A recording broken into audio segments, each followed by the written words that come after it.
Negara Kadipaten Agung Luxembourg memperoleh kemerdekaan pada tahun 1890 dengan populasi sekitar 620.000 jiwa dan luas wilayah sebesar 998 mil persegi. Luxembourg banyak dihuni oleh penduduk asli etnis Luxembourg.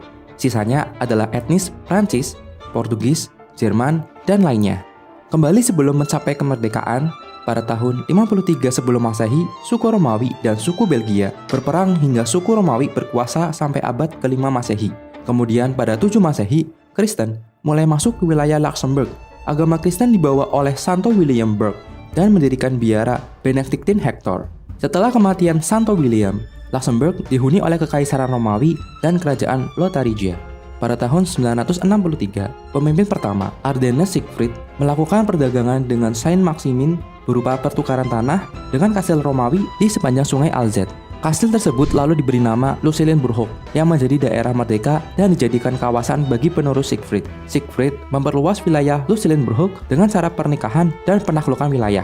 Setelah dinasti Siegfried mulai runtuh, Kekaisaran Romawi kembali datang merebut wilayah kekuasaan Siegfried. Saat itu, Raja Romawi adalah Henry keempat. Pada tahun 1354, Kaisar Charles keempat memutuskan untuk mengubah Luxembourg atau yang sekarang adalah Luxembourg menjadi kadipaten. Tidak lama setelah berubah menjadi kadipaten, pemimpin kadipaten Luxembourg, Elizabeth Garlick, menjual kadipaten kepada Adipati Philip the Good Burgundy pada abad ke-15. Setelah terjual, seluruh warisan Burgundy dipindahkan ke dinasti Habsburg pada tahun 1477.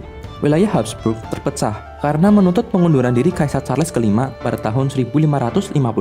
Habsburg Spanyol lalu mengambil alih Luxembourg dan bergabung dengan wilayah yang sekarang adalah negara Belgia.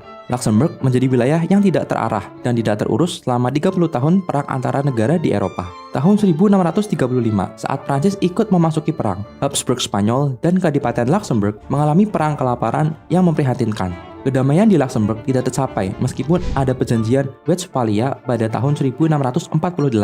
Luxembourg kesulitan mendapatkan perdamaian karena lokasi wilayahnya terhimpit antara negara Eropa yang berselisih.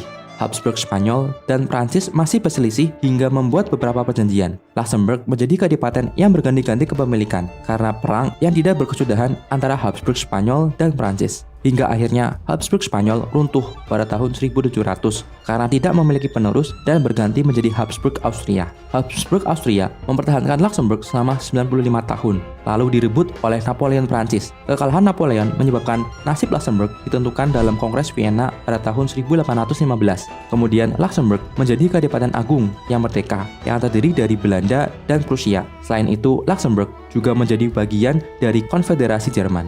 Menjadi bagian dari Belanda dan Prusia nyatanya tidak menjamin kesejahteraan Luxembourg dan rakyatnya, karena semua peraturan berdasarkan Belanda, hingga akhirnya Belgia menyerang dan mengklaim Luxembourg sebagai kadipaten agung untuk negaranya yang disambut baik oleh etnis asli Luxembourg. Melihat permasalahan yang tidak kunjung usai di Luxembourg, negara besar Eropa seperti Britania Raya, Prancis, Austria, Prusia, dan Rusia datang untuk membantu permasalahan teritorial pada tahun 1831.